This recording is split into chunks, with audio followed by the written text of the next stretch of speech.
Halo sahabat BK, selamat datang di podcast BK Bincang Kekinian edisi Ngabuburit. Laboratorium BK UNM yang mewadahi peer collaborators akan menyajikan informasi-informasi menarik seputar kebekaan dan menemani kalian berbagi cerita yang pastinya related dengan kehidupan sehari-hari kita. Healing with hearing, healing with us. Assalamualaikum warahmatullahi wabarakatuh. Kembali lagi bersama kami di podcast BK edisi Ngabuburit, Healing with Hearing, Healing with us. Oke, jadi kembali lagi saya nggak sendiri kali ini, ditemani dengan teman-teman. Ada Kak Alam dan Kak Fahmi. Oke, jadi kami akan menemani Ngabuburit sahabat BK pada sore hari ini. Kita bincang-bincang santai, bincang-bincang lepas apa saja. Ya, kalau berkaitan ya masih seputar bulan Ramadan nih Kak. Iya. Ini sudah hari keberapa nih kami? Hari keberapa ini? Ramadan Ini Berapa udah belas? pertengahan ya? Iya, 15, 16. Iya, sekitar itulah 15-16. Soalnya saya nggak pernah hitung. Saking dinikmatinya ya puasa ya. Iya betul Kak. Iya. Biasa. Oke, jadi kalau Ramadan tuh bulan yang apa ya, kita berlomba-lomba dalam kebaikan nih Kak. Ya, betul. Tapi saya mau bahas mengenai tentang ikhlas nih Kak. Wah, Wah, ikhlas ya. Ya ikhlas. Untung saya ikhlas ini ke sini ya. Iya betul ikhlas. Ikhlas. Oke, kita mulai deh. Definisi ikhlas itu seperti apa sih kalau menurut Kak Fahmi ini dulu? Langsung saya. Oke, jadi sebelumnya teman-teman ya, selamat menunggu waktu berbuka puasa ya untuk waktu Indonesia Tengah, Barat, Timur dan Indonesia semuanya ya. Ya, terus saya juga mengucapkan semoga sehat terus dan yang Amin. pastinya semoga podcast ini kita diberikan kesehatan dan keikhlasan ya.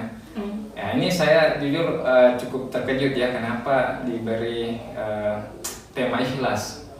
Lantas saya orangnya masih belum ikhlas ini. Diikhlasin aja kan? Tapi semoga setelah podcast ini saya bisa belajar lebih ikhlas lagi, mungkin menikmati hidup dan menjalankan tugas ya sebagai mahasiswa mungkin. Betul. Ya begini Kak, kalau saya sih ikhlas cocok sekali dengan bulan Ramadan ini ya. Karena di bulan Ramadan ini kita berlomba-lomba untuk melakukan kebaikan, kita juga berlomba-lomba untuk melatih diri. Ya. Salah satunya ya melatih diri dengan ikhlas ya. Iya, Ya, kalau ikhlas menurut saya sih kita bagaimana bisa merelakan satu hal yang kita miliki, entah itu perasaan kita, entah itu barang secara benda fisik kan, untuk hal yang jauh lebih bermakna lagi ke depannya. Atau mungkin ikhlas juga ini bisa bersinggungan dengan kesabaran Kak, tapi mungkin kesabaran mungkin nanti lagi. Iya. Kalau saya sih gitu Kak. Iya, ikhlas. Merelakan sesuatu demi sesuatu yang lebih penting misalnya, Penting yang lagi. jauh lebih penting. Oke Kak. Keren. Oke, kalau Kak Alam nih, ikhlasnya bagaimana nih? Ya, apa ya, ini memang tema yang cukup menarik juga ya untuk kita bahas. Menarik perhatian. Iya, Ramadan itu kita memang harus banyak-banyak ikhlas. Ikhlas dalam hal menahan puasa, Iya. menahan Iya. apa? Hal nafsu ya. Ulangi dulu. Ya, jadi kalau di bulan Ramadan ini ya kita memang dilatih untuk ikhlas ya. Ikhlas nahan dahaga, Iya, betul. lapar dan sebagainya. Ya, yang paling besar juga menahan hawa nafsu tentunya. Iya. Ya, tapi kalau ikhlas menurut saya ya memang betul-betul kita itu sama dengan Fahmi tadi, merelakan tanpa mengungkit-ungkit lagi. Cocok. Ini lebih ke ikhlas terhadap kehilangan mungkin ya. Berarti Kak Alam pernah kehilangan dong? Kehilangan apa kira-kira? Kehilangan uang misalnya. Ya, seperti kehilangan uang, Iya. biasa kehilangan teman. Oh iya, waduh. Nanti kita bahas nih, saya sudah dapat poinnya kehilangan Waduh. teman. Ternyata mau dikonseling juga ya. Tapi itulah kita apa namanya? Disitulah kita bisa belajar bagaimana mengikhlaskan seseorang. Ya. Dan juga sebenarnya kalau kita bahas ikhlas ini kami luas sekali pembahasannya. Betul, Kak, betul. Luas sekali. Mungkin adalah beberapa part-part yang kita bahas ya. Misalnya ikhlas tentang perasaan mungkin atau kehilangan dan sebagainya. Dan juga pasti banyak ya kisah-kisah ikhlas. Betul. kisah yang inspiratif lah. Iya. Kalau ikhlas dalam hal ibadah itu apa ya? Kita memang betul-betul menjalankan dengan sepenuh hati, tanpa memikirkan hal-hal lain selain mengharapkan ridha Allah. Yang sampai kita, saya sholat ini 10 karena mulia, atau mungkin sudah berapa pahala saya ini atau kan pada saat sedekah kita kadang sedekah tapi kayak tidak ikhlas, mau dilihat sama orang. Sekarang kan ada istilahnya itu loh, tangan kanan sedekah, tangan kiri sembunyi. Sekarang tangan kanan sedekah, tangan kiri selfie. Ya itu yang kadang kita lihat sekarang. Dan itu sangat tidak ikhlas mungkin ya. Tapi semoga saja nanti banyak. Kalau ikhlas dalam hal perasaan gimana nih? Saya yang tadi pernah. Iya boleh silakan. Kalau ikhlas dalam hal perasaan ya, ini perasaannya cukup luas kan. Iya perasaan, iya boleh. Ya perasaan tadi ya ada kehilangan, entah itu kehilangan apa ya, kehilangan motor, kehilangan HP, barang, uang, ke dompet, ke teman, atau doi juga. Kehilangan seperti itu ya tadi bermuaranya juga ke sabar ya kami ya.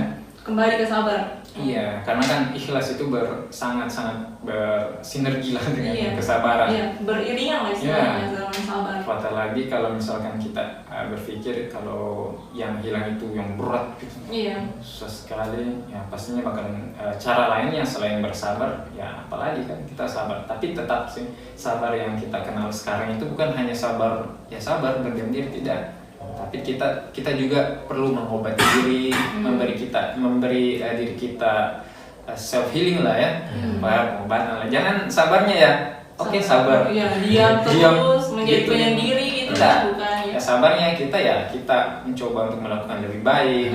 Misal kehilangan motor misalnya, ya, sabarnya kita ya jangan hanya sabar lah hilang besok beli lagi. Saya pernah kehilangan motor. Oh iya. Benar. Itu waktu di SMA. Terus ngapain setelahnya? Nangis, guling-guling, update status. Ikhlasin aja. Ya kan ikhlasin. Tapi pembelajaran setelah ikhlasnya Pembelajaran setelah ikhlasnya itu apa yang kita lakukan? Ya, pastinya pertama kunci motor baik-baik. Kedua mungkin kita simpan di tempat yang aman gitu ya. 3 kasih pelacak ke apakah ya. Intinya yang kayak gitu tuh sabar yang produktif lah. Ya, jadi kita belajar tuh jadi lebih waspada. Ya, waspada. Dari kisah ikhlas kita mungkin lebih banyak hikmah yang kita petik misalnya seperti itu. Artinya kalau saya sih ikhlas itu sangat berkaitan dengan kesabaran kan. Apalagi bulan puasa. Iya betul kan. Ngomong-ngomong ini Kak Minhat bicara tentang ikhlas kan. Pasti sahabat BK ini paling banyak merasakan ini soal ikhlas. Karena pernah disakitin orang ini. Bagaimana itu? Apakah Kak Fahmi atau Kak Minhat pernah tidak? Pernah disakiti orang? Iya, disakitin orang. Dan bagaimana apakah ikhlas atau mau balas dendam? Balas budi mungkin ya? Mau balas budi aja. Betul. Ya, kalau menurut saya sih ya, mungkin saya dan mungkin juga sahabat BK pernah merasakan kehilangan ya teman-teman semua. Banget sekali. Kehilangan apa tadi namanya kehilangan? Ya pernah disakiti oleh seseorang. Oke, mungkin pernah. Pernah. Cuma kalau mungkin pernah disakiti ya jadi kita kembali lagi berarti kita tidak cocok dengan orang itu ya. Maksudnya Allah itu Allah kasih tahu kita, kamu tidak cocok misalnya berteman dengan dia, mungkin kehilangan seseorang, kehilangan barang, mungkin belum saatnya kamu miliki barang ini sepenuhnya, makanya harus beli lagi ya. Maksudnya dia menikmati dong kan. Begitu ya. Mungkin kita belum bisa memiliki sepenuhnya, makanya kita diberikan kehilangan seperti itu, disakiti seseorang mungkin. Setelah itu ada pembelajaran di baliknya, makanya dipetik dari situ. Selalu ada hikmah yang bisa diambil. Jadi tambah strong kan. Betul Kak. Jadi kalau mau balas dendam itu saya belum pernah terpikir untuk balas dendam. Saya bilang balas budi saja. Iya, iya betul Kak. Karena membalas yang paling bagus itu dengan kebaikan. Betul Kak. Iya. Balas dengan kebaikan itu. Balas dengan kebaikan, jangan balas dengan keburukan. kalau kita balas dengan keburukan, berarti kita sama saja dong orang itu. Apa bedanya ya? Iya, betul Kak. Makanya ya, betul-betul dalam pembelajaran hidup itu kita tidak pernah lepas dari namanya ikhlas dan sabar. Itu yang poin pentingnya ya. Ikhlas dan sabar itu selalu aman.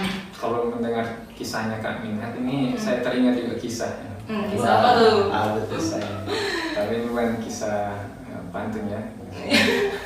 Jalan-jalan ke Takalar. Cakep. Tidak lupa membeli ikan pati. Cakep. Kalau kita membahas tentang ikhlas, ya saya mengingat tentang kisah saya di panti. Tapi yang part yang sebenarnya tidak agak sama tapi yang panti apa itu? Jadi gini Kak, kisahnya ini kan kalau kebiasaan saya kalau misalkan sedang dirundung dengan ketidakikhlasan, ketidaksabaran, mungkin ini secara pribadi saya kan manusia biasa juga nih, teman-teman juga pasti. Jadi yang saya sampaikan ini belum tentu 100% mutlak bisa saya implementasikan dengan baik, tapi insya Allah ini sebagai pembelajaran untuk saya pribadi dan teman-teman sekalian. Kalau misalkan kita merujuk ke kata ikhlas yang bagaimana, intinya yang bagaimana membuat hati kita nyaman itu kita usahakan, tapi selama itu tidak bertentangan dengan norma. Nah kalau saya nih misal tadi ya, saya pernah laptop saya jatuh ya, dan ke alam gitu tadi. Laptop saya jatuh dalam tas nih, jatuh di jalan, terus dilindes sama mobil tadi, hancur semua. Hatiku saya juga hancur, hancur semuanya, hancur layarnya hancur, kabelnya hancur. Tapi alhamdulillah ada pertolongan Allah di situ, mesinnya di dalam alhamdulillah tidak hancur. Ya, masih ada yang tersisa. Iya, masih ada yang tersisa. Mungkin itu yang satu sisi itu ya yang bisa bantu nanti toh. Ya mungkin pada saat itu ya saya mungkin banyak kesalahan. Disitulah kita introspeksi diri. Jadi teguran. Iya, teguran banget. Tapi pada saat itu ya saya ikhlas, saya memperbaiki. Terus saya pernah sekali jalan-jalan ke panti gitu. Ternyata di panti itu nih Kak Min, orangnya banyak yang sederhana, tapi latar belakangnya itu loh. Seketika rasa ketidakikhlasan kita dalam hidup itu hilang. Kita bersyukur dengan semua yang kita lalui. Diganti menjadi syukur. Betul banget. Di dalam ada orang yang ditinggalkan sama orang tuanya, ada yang telantarkan, ada yang pas pada saat brojol melahirkan sudah dibawa ke panti. Wah, itu sangat miris ya. Ini nyata loh. Ini kejadian di kampung saya. Dan itu istilahnya saya jadikan sebagai, kalau mungkin bisa ya dilakukan sama teman-teman yang lain, mungkin yang merasa dirinya itu kurang self healing ya. Self healing terbaik itu pada saat kita mungkin berkunjung pada orang-orang tersebut ya, kita bisa lihat, oh ternyata si ini loh dari kecil pernah ketemu ini orang tuanya, bahkan dari si anak ini ya sampai besar tidak pernah lihat orang. Jadi di situ kita lihat, wah ternyata masih ada ya di bawah penderitaan bisa kita. Kita rangkina lah. Iya. Mungkin kali aja mungkin saya, laptopnya hancur ya, mungkin Allah mau selamatkan saya dari yang lain gitu ya. Itu sih sebenarnya, tapi semoga kisah ini juga bisa menginspirasi teman-teman ya untuk lebih berikhlas gitu ya dalam segala hal. Dalam hidupnya. Itu sih. Mungkin kalau bahas ikhlas itu kan seperti kata yang alam kan luas sekali, semuanya luas. Nah, mungkin teman sahabat BK juga punya kisah-kisah ikhlas lainnya yang mungkin menginspirasi. Nah, jadi dalam hidup itu kita diajarkan melihat ke bawah, lebih condong melihat ke bawah daripada melihat ke atas ya. Jadi lebih bersyukur dalam hidup. Mungkin ada lagi dari Kak Alam mungkin. Ini sih saya sempat kepikiran tadi dari cerita-cerita Kak Fahmi, dan mungkin sahabat BK juga pasti merasakan ikhlas itu pasti susah kan? Bagaimana sih cara kita ini supaya kita bisa ikhlas? Secara kan ikhlas, kita mau ikhlaskan sesuatu itu kayak berat sekali. Dan itu Kak, bagaimana kira-kira? Yang beratnya itu ya. Iya. Banget ya. Kalau mungkin dilihat orang-orang yang susah ikhlas itu kadang tadi mungkin dia lupa melihat ke bawahnya. Mungkin perihal prestasi mungkin atau amalan mungkin ya dalam Islam atau agama yang lain, itu kita harus terus melihat ke atas untuk mengembangkan terus. Tapi kalau hal yang macam tadi mungkin masalah atau kekurangan pasti kita sedikit lah kita melihat ke bawah. Pasti ada yang lebih kurang dari kita. Itu sih sedikit yang mungkin memotivasi kita misalnya. Kalau dari Kak Minat gimana? Ya, kalau dikatakan bagaimana sih proses ikhlas itu kan pasti tidak spontan ya, langsung ikhlas, pasti melewati beberapa tahap ya, betul. Ya, seperti kita melihat ke sekitar lah, ya kita ambil contoh di sekitar, mungkin ada yang lebih menderita daripada kita, mungkin ada yang lebih di bawah daripada kita, tapi ya namanya hidup harus terus dijalani, disyukuri ya seperti itu. Jadi ya mungkin saya ikhlas tidak langsung secara ikhlas yang langsung saya ikhlas nih, jadi mungkin ada beberapa tahapnya, mungkin melihat ke sini, melihat ke sana, mungkin selama prosesnya kan selama hidup itu ada nanti yang bisa kita petik lah dari hidup itu, ya seperti itu Pak. Mungkin susah memang ikhlas itu. Iya, dan juga kita tuh tidak bisa katakan saya ikhlas. Kita tidak bisa definisikan melalui kata bahwa saya ikhlas karena saya ikhlas dengan kejadian ini, tidak. Tapi kita lihat dari perbuatannya, tapi bukan dengan kata-katanya. Saya kehilangan HP, saya ikhlas, tidak. Tapi ketika kita kehilangan HP, kita lihat di situ, bagaimana sih proses sabar kita dalam menghadapi sesuatu. Nah, itu baru dikatakan ikhlas sih, kalau menurut saya Kak ya. Ya betul. Jadi tidak spontan memang itu ikhlas, butuh proses perlahan, perlahan-lahan. Ya betul sekali Kak Minat. Saya juga mungkin sedikit ini ya, bagaimana kita bisa bersikap ikhlas. Kan saya kalau dibilang kehilangan barang dan sebagainya pasti ya susah sekali memang diikhlaskan, apalagi barang yang mahal kan, bisa cicil lagi, motor dan sebagainya. Itu ya proses ikhlasnya itu ya mungkin pada hari pertama ya kita langsung ikhlaskan secara apa ya, ikhlas tapi masih mungkin misalnya kayak kita menyesal parkir di sini, kita menyesal simpan di sini dan sebagainya, tapi perlahan-lahan coba kita berdoa sama Allah, minta diganti dan sebagainya. Pasti sesuatu yang terjadi atau takdir yang terjadi ke kita itu atau yang kita alami pasti itulah takdir yang baik dan akan diganti oleh takdir yang lebih baik oleh Allah. Kalau itu sih level keyakinan.